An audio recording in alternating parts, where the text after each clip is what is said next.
Assalamualaikum warahmatullahi wabarakatuh. Perkenalkan, nama saya Rokayati SPD, biasa dipanggil Ibu Oki. Saya calon guru penggerak angkatan 4 dari SMA Negeri 1 Astana Japura, Kabupaten Cirebon, Jawa Barat. Pada kesempatan ini, saya akan mempresentasikan aksi nyata coach terhadap teman sejawat. Sesi berbagi materi budaya positif.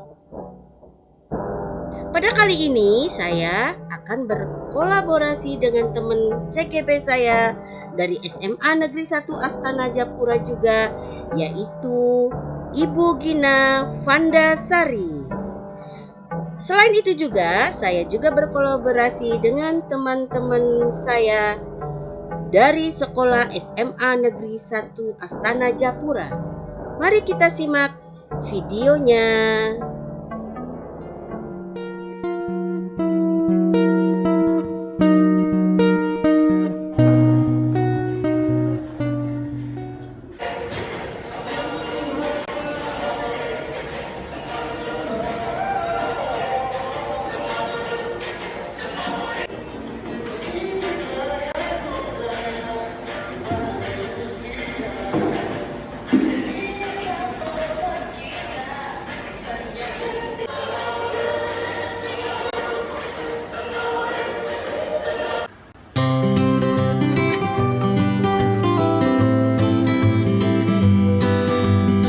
Assalamualaikum warahmatullahi wabarakatuh.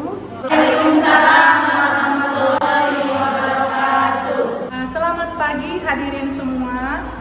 Terima kasih pada hari ini telah menyempatkan diri untuk bisa hadir pada kegiatan kita pada hari ini.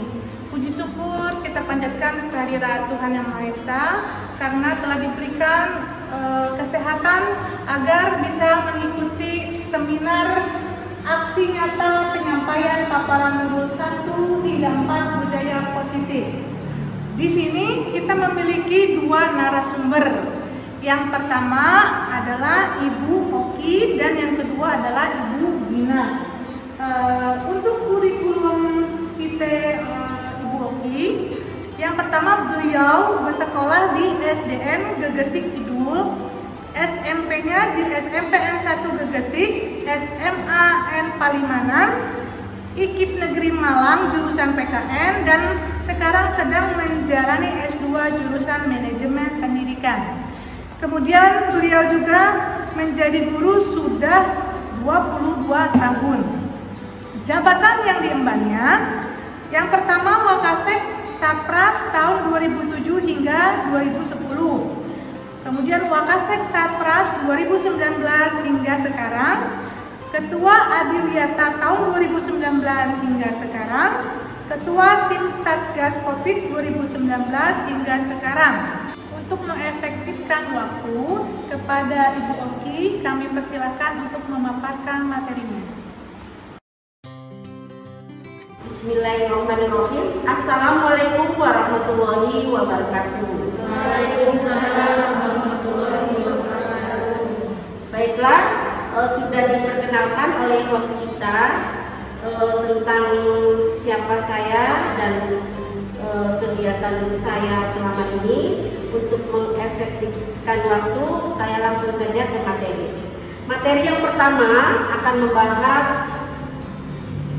paradigma perubahan. Next. Apa sih paradigma perubahan itu? Paradigma perubahan itu seperti yang dikatakan oleh William Glasser dalam kontrol teorinya, mengatakan bahwa bila kita ingin membuat kemajuan perlahan sedikit-sedikit, ubahlah sikap kita atau perilaku Anda. Namun bila kita memperbaiki cara-cara utama kita, maka kita perlu mengubah kerangka acuan kita. Ubahlah bagaimana melihat dunia, bagaimana Anda berpikir tentang manusia. Ubahlah paradigma Anda. Nah, kemudian Dr. William Glasser juga mengatakan bahwa untuk meluruskan beberapa miskonsepsi tentang kontrol ya. Yang pertama adalah fungsi guru mengontrol murid. Bagaimana kita mengontrol murid selama ini? Kemudian yang kedua, ilusi bahwa semua penguatan positif efektif dan bermanfaat. Jadi apa yang kita lakukan untuk ya mengontrol murid kita itu semua bermanfaat, tidak ada yang sia-sia. Namun ya, sekali lagi namun kita itu ada beberapa tahapan. Nah, lalu tahapan apa itu? Apa yang terbaik untuk perubahan murid kita? Kemudian yang ketiga, ilusi bahwa kritik dan membuat orang merasa bersalah dapat menguatkan karakter. Jadi kadang-kala kita ya untuk merubah siswa, ya merubah siswa itu seolah-olah kita itu menunjukkan bahwa aku itu salah. Nah akhirnya siswa itu merasa bersalah. Justru itu keliru, membuat siswa itu atau murid kita itu semakin kuat karakternya. Itu menurut William Gosset ya. Kemudian yang kelima, yang keempat, itu bahwa orang dewasa memiliki hak untuk memaksa.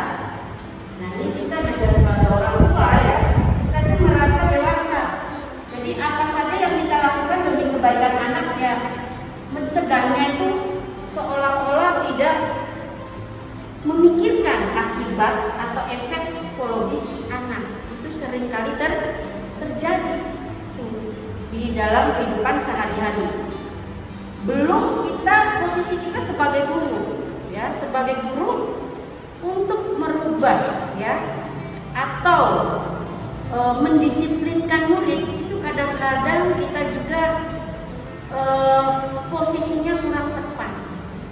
Nah, lalu bagaimana yang terbaik? Nanti akan dikulas selanjutnya. Nah ini ada praktek ya. Coba ibu bapak ini ya mengeratkan tangan ya, mengeratkan tangan. Coba ibu Iis saya coba ya untuk saya buka. Nah ini kan bertahan nih, dia mau membuka atau tidak? Nah, itu tentunya ada jawabannya di ibu Iis. Begitu juga ibu, coba buka. Nah itu juga sama. Kenapa tidak mau membuka? Tentunya ada alasan, latar belakang. Begitu juga kita menghadapi siswa yang contohnya dia itu melanggar disiplin, bolos.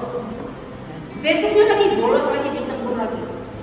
Nah sebenarnya kita harus tahu latar belakang siswa itu apa. Nah kita harus tahu. Nah, ini dalam rangka menyelesaikan solusi. Nanti juga ada materi ya, materi kontrol kepada murid. Nanti akan dipaparkan oleh Ibu Bina nantinya ya. Nah itu nanti ada posisi guru itu sebagai apa? Apa sebagai penghukum? Apa sebagai orang yang menunjukkan bahwa siswa itu bersalah? Atau sebagai posisi manajer? Nanti dikupas oleh narasumber kedua. Next. Kemudian yang kedua, disiplin positif. Materi yang kedua ya, disiplin positif. Apa sih disiplin itu? Ya, kadang-kala kita menganggap disiplin positif itu berkaitan dengan aturan, betul nggak? Si dia tidak mematuhi aturan, berarti dia tidak disiplin. Sebenarnya tidak seperti itu. Itu disiplin itu bukan seperti itu yang dimaksud ya. Lalu bagaimana cara membuat murid disiplin? Siapakah yang bisa mendisiplinkan murid? Disiplin ini dimaknai bahwa sesuatu yang dilakukan oleh seseorang pada orang lain untuk kepatuhan. Jadi tidak hanya berkaitan dengan peraturan. Kepatuhan itu misalkan ada suatu keyakinan secara universal bahwa contohnya saya barusan menangani kasus yang namanya Nanda, itu dia melanggar disiplin pada saat PTN.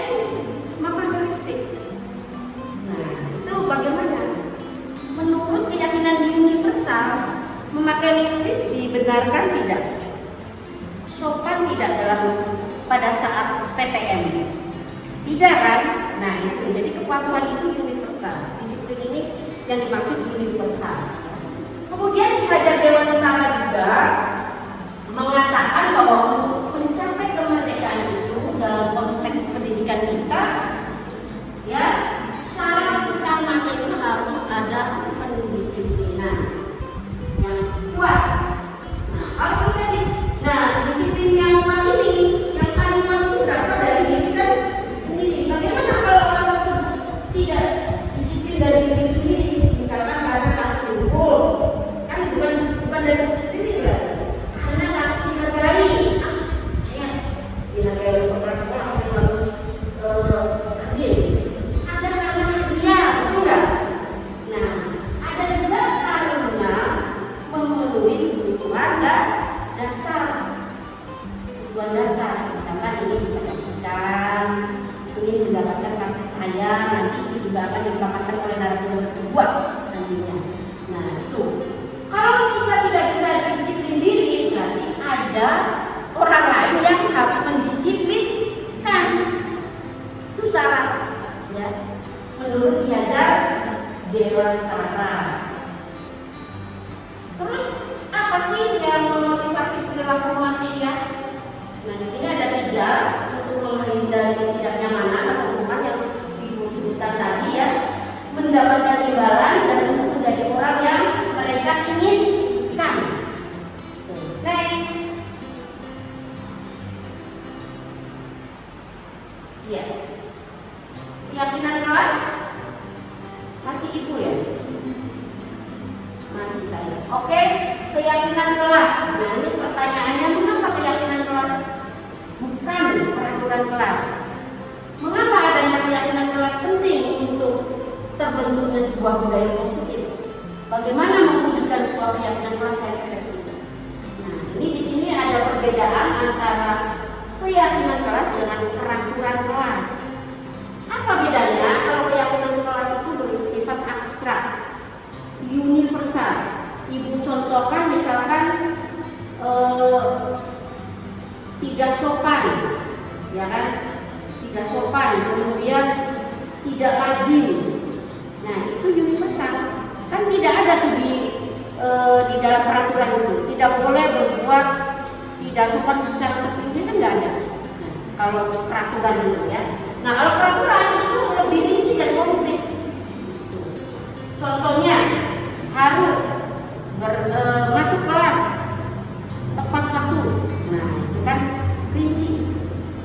Kemudian yang kedua, keyakinan kelas berupa pernyataan-pernyataan universal. Sudah Ibu menjelaskan, pernyataan keyakinan kelas senantiasa dibuat dalam bentuk positif, tidak ada negatifnya, positif ya. Kemudian yang keempat, keyakinan kelas itu hendaknya tidak terlalu banyak sehingga setiap warga mudah mengingatnya. Apa sih keyakinan kelas itu? Ada yang tahu nggak? Keyakinan kelas. Misalkan ini di sebuah kelas ya, kelas IPA 1. Bagaimana cara membuat keyakinan kelas? Kesepakatan. Kata lainnya adalah kesepakatan bersama. Beda dengan peraturan. Contoh di sini dalam seminar. Peserta harus memakai, kita sepakat memakai pakaian yang sopan. Itu kesepakatan keyakinan kelas. Contohnya, contoh konkretnya. Contoh lainnya misalkan peserta seminar dalam memberikan pertanyaan harus mengacungkan tangan dulu. Nah itu termasuk kesepakatan, bukan peraturan. Bisa dibayangkan perbedaannya? Bisa ya? Bisa nggak? Nah kalau peraturan itu udah baku, misalkan suatu lembaga membuat peraturan OSIS misalkan, ya kan? Untuk siswa-siswanya datang tidak boleh terlambat, masuk harus tepat jam 7. Nah itu peraturan. Kalau tidak ada sanksi. Nah kalau berbicara sanksi berarti berkaitan dengan peraturan. PKN banget ya, mengajar PKN.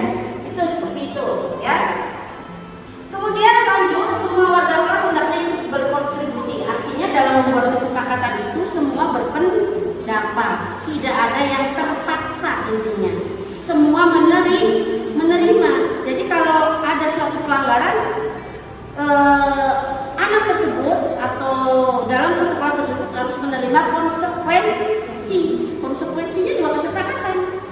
Konsekuensinya misalkan seperti itu ya. Kemudian pada suatu saat bisa meninjau kembali keyakinan kelas dari waktu ke waktu, jadi boleh berubah-ubah, jadi fleksibel. Antara kelas yang satu dengan kelas lain boleh nggak keyakinan kelasnya sama? Boleh, dan boleh juga berbeda sesuai dengan kesepakatan yang dibutuhkan kelas tersebut. Next. Iya, baiklah, silakan saya kembalikan ke host. Apa langsung pertanyaan atau langsung dulu? Terima kasih. Wassalamualaikum warahmatullahi wabarakatuh.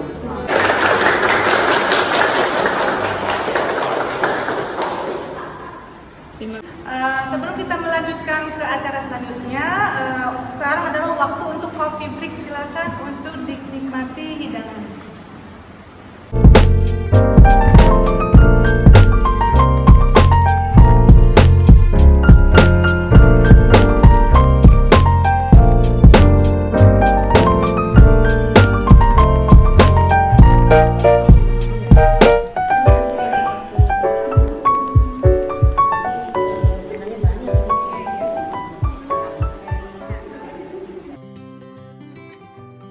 Baiklah para hadirin semuanya, kita akan beranjak ke acara selanjutnya, yaitu penyampaian materi oleh narasumber 2. Kurikulum kita untuk narasumber kita yang kedua, untuk pendidikannya yang pertama SDN Jambi, kemudian SLTP Negeri 1 Lembang Abang, pendidikan S1-nya S1 Pendidikan Ekonomi, kemudian yang untuk S2-nya Pendidikan Ekonomi. Jabatan yang diemban yaitu menjadi guru sejak tahun 2007 sampai dengan sekarang.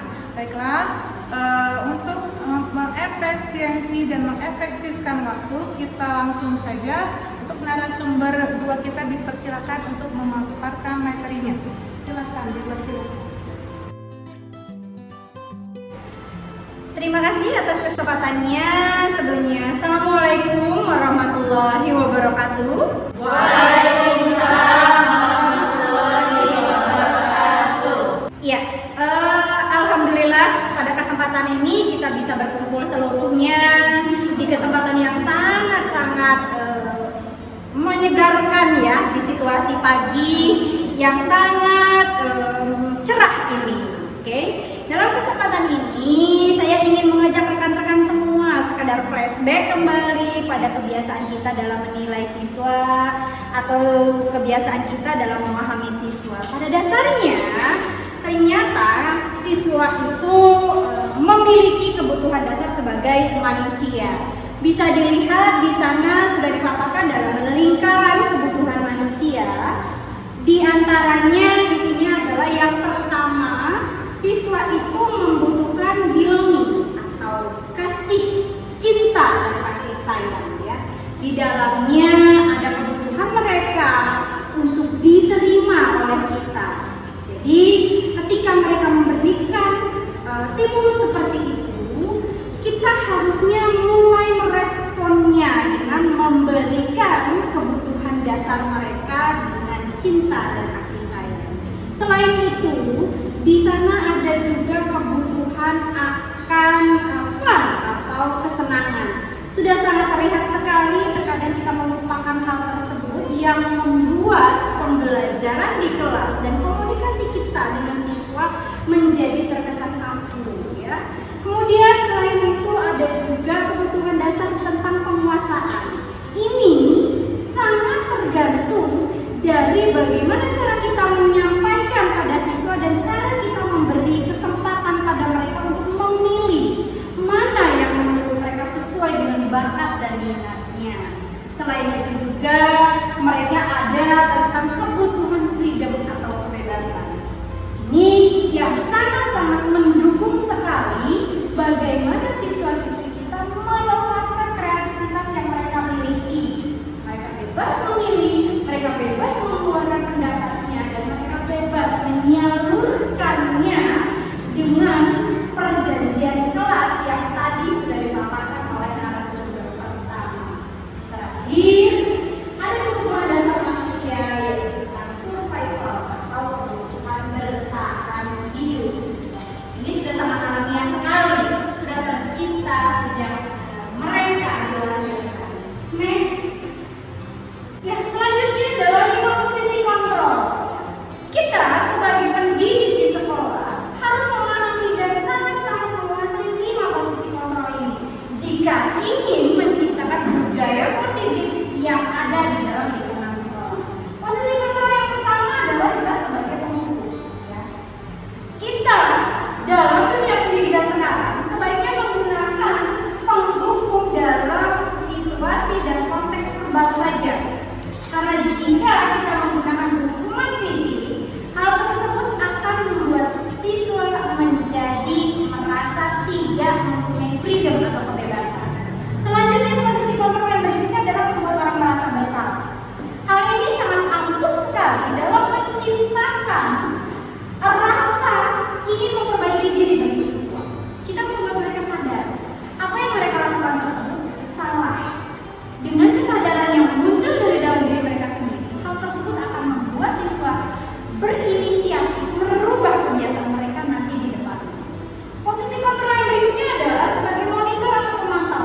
Ini yang menentukan keberhasilan kontinu ke depannya. Ketika kita sudah menerapkan sistem kesadaran bagi mereka, jangan lepaskan hal tersebut. Terus pantau, terus kontrol agar hal tersebut bisa terus berjalan sampai di mana siswa-siswi kita bisa menjalankan atau bisa berpikir dan terciptalah budaya positif di dalam lingkungan tersebut. Selain itu, kita juga harus punya posisi kontrol sebagai manajer. Jelas ya, dalam terciptanya budaya positif dibutuhkan sekali manajer dalam hal tersebut yang akan mengarahkan berjalannya target budaya positifnya. Next. Selanjutnya yang terakhir adalah kita akan membahas tentang yang namanya segitiga restitusi. Inilah keywordnya di mana budaya positif tersebut dapat tercipta.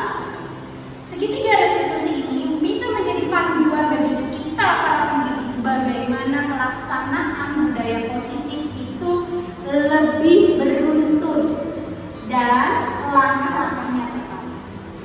Bisa dilihat di sana ada 3 segitiga yang mampu menyelesaikan seluruh permasalahan dan menciptakan budaya. Yang pertama adalah kita bisa melihatnya dengan validasi tindakan yang salah. Validasi tindakan yang salah, kemudian menanyakan bagaimana keyakinan mereka, lalu menstabilkan identitas. Dari 3 rangkaian ini sudah sangat bisa dipastikan sekali ketika kita menyelesaikan kasus yang melibatkan siswa didik kita, hal tersebut tidak akan membuat mereka merasa dihakimi. Justru mereka diberi kesempatan untuk menyadari, kemudian memikirkan bagaimana seharusnya, dan mereka akan mencoba mencari alternatif sikap ke depannya melalui pandangan mereka sendiri. Kita sebagai pendidik cukup untuk mengarahkan saja agar hal tersebut tetap berjalan sesuai dengan koridor budaya yang ada di wilayah kita sendiri. Yang untuk terakhir yang harus kita pahami adalah bagaimana menciptakan segitiga restitusi tersebut dengan langkah-langkah sebagai berikut. Untuk yang pertama, kita harus menstabilkan identitas dulu. Kita mengajak siswa bicara, kita mengajak mereka menyadari posisinya saat diajak mengobrol seperti apa dan posisinya ketika berada di masalah tersebut. Ya. Dari sana baru kita menggiring pemikiran siswa-siswi kita, anak didik kita menyadari bahwa tindakan yang mereka ketika kita masuk ke dalam validasi budaya itu masuk ke dalam tindakan yang tidak benar. Dari sanalah mereka akan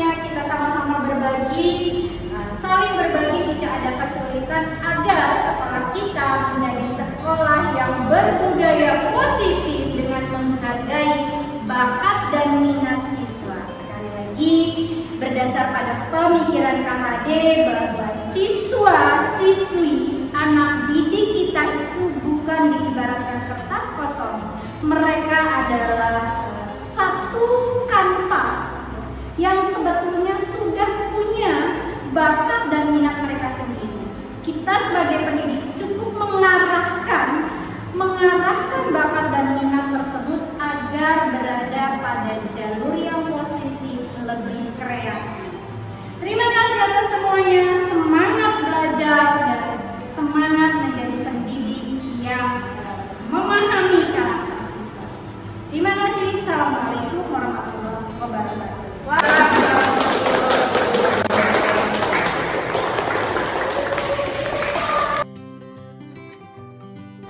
Baiklah, untuk sesi selanjutnya kita lanjutkan dengan sesi tanya jawab.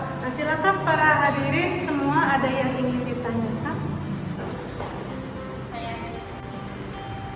Baik, saya mau bertanya. Nama saya Nining Sri Rahayu dari SMA Negeri 1 Astana Capura. Yang akan saya tanyakan adalah siapa sajakah yang mampu mendukung terciptanya budaya positif di lingkungan sekolah? Terima kasih pertanyaannya Ibu Nining. Mangga silakan untuk para narasumber untuk langsung menjawab pertanyaan. Silakan. Baiklah, untuk pertanyaan Ibu Nining sangat bagus sekali. Siapa sajakah yang mendukung untuk terbentuknya budaya positif di sekolah? Yang mendukung terbentuknya budaya positif di sekolah itu aktor utamanya adalah guru dan siswa. Nah, kemudian aktor yang lainnya adalah kepala sekolah. Kenapa kepala sekolah? Karena beliaulah yang akan memutuskan kebijakan. Jadi untuk menguatkan. Kemudian yang kedua adalah guru-guru bidang studi, ya. Kemudian yang ketiga wali kelas. Nah, wali kelas ini sangat menentukan untuk terutama membentuk keyakinan kelas masing-masing. Nah, kemudian yang keempat adalah warga sekolah seperti TU, itu juga sangat mendukung, ya. Penjaga sekolah dalam rangka menciptakan sekolah yang aman, ya. Kemudian masing-masing itu mempunyai peran, ya, dan berkolaborasi untuk membentuk budaya positif di sekolah. Tentunya juga orang tua. Orang tua itu juga harus mendukung. Kalau di sekolahnya itu budaya positif dikembangkan, tetapi di keluarganya tidak tahu itu hasilnya bagaimana. Jadi orang tua melalui komite sekolah ada itu ya, sebagai penjembatan itu saling mendukung untuk menciptakan budaya positif. Mungkin itu saja jawaban dari kami. Bagaimana? Saya serahkan lagi ke host. Baiklah, kita sudah pada tahap akhir. Tadi pertanyaan demi pertanyaan sudah dijawab dengan baik oleh para narasumber kita. Semoga ilmu yang bermanfaat ini dapat diterapkan di sekolah. Terima kasih semuanya atas partisipasinya. Kita akhiri. Wassalamualaikum warahmatullahi wabarakatuh.